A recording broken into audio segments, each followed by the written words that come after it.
What is affluenza?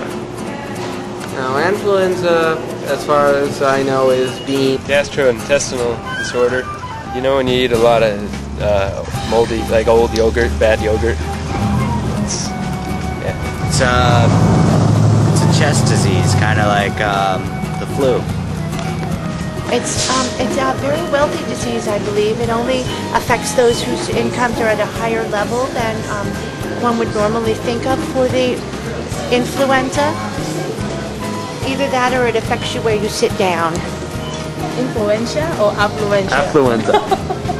No. What is it? I was thinking like a throat thing. Yeah, right. I have the slightest idea. I was thinking you were talking about the flu. Isn't it one of the, I don't know, it's like influenza? I don't know. That one I'm lost with. Affluenza. I have no idea. Are you sure? Sounds like influenza. Yeah, that sounds like a sickness. Yeah. I have no idea. I have a feeling it's going to be really something stupid though. What is it? The A version of influenza? Must be a disease of having too much money. Having too much money. But what is affluenza really? Well, defining it's kind of tough, but I guess A cold. Remember, it was a offshoot of consumerism. as Basically, current society's needs when it comes to shopping. Need to shop for stuff they don't need. Buying stuff they can't necessarily afford. Feeling they have to. being dissatisfied with one's material possessions, either despite or because.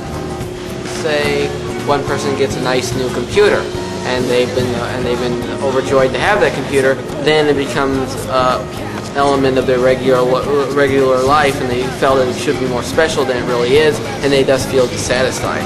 Or they have credit cards and they want the financial independence it brings, but it gets them into debt, and the bills that come forward they're unprepared for, and thus it's kind of more of it's either by a lack of an overall positive feeling, or there's negative feelings that they did not consider would actually be part of the overall equation.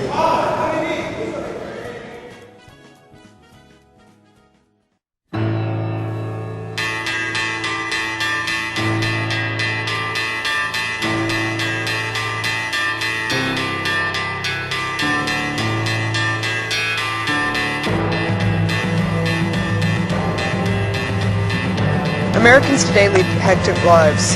On average, we are working longer hours and spending less time with our families. Although one would think that would leave little time for spending, we spend an average of 6 hours per week doing just that. Many Americans report feelings of depression over jobs where they are being paid well, which fill them with feelings of emptiness. In fact, many Americans seem to describe their lives as empty, even though they need garages the size of the average home to store all the stuff they accumulate.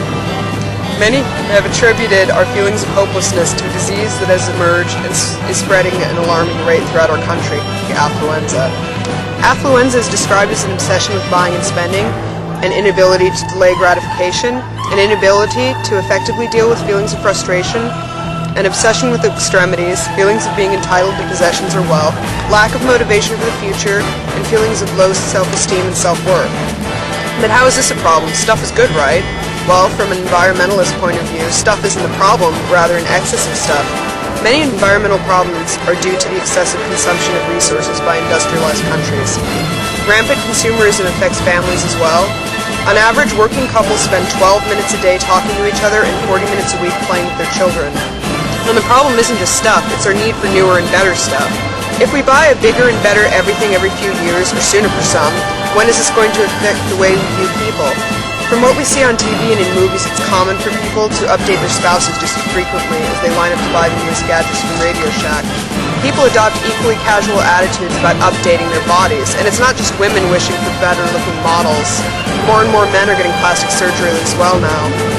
Not only are we obsessed with new and improved, but fast and easy. With our busy schedules, it's not hard to understand why.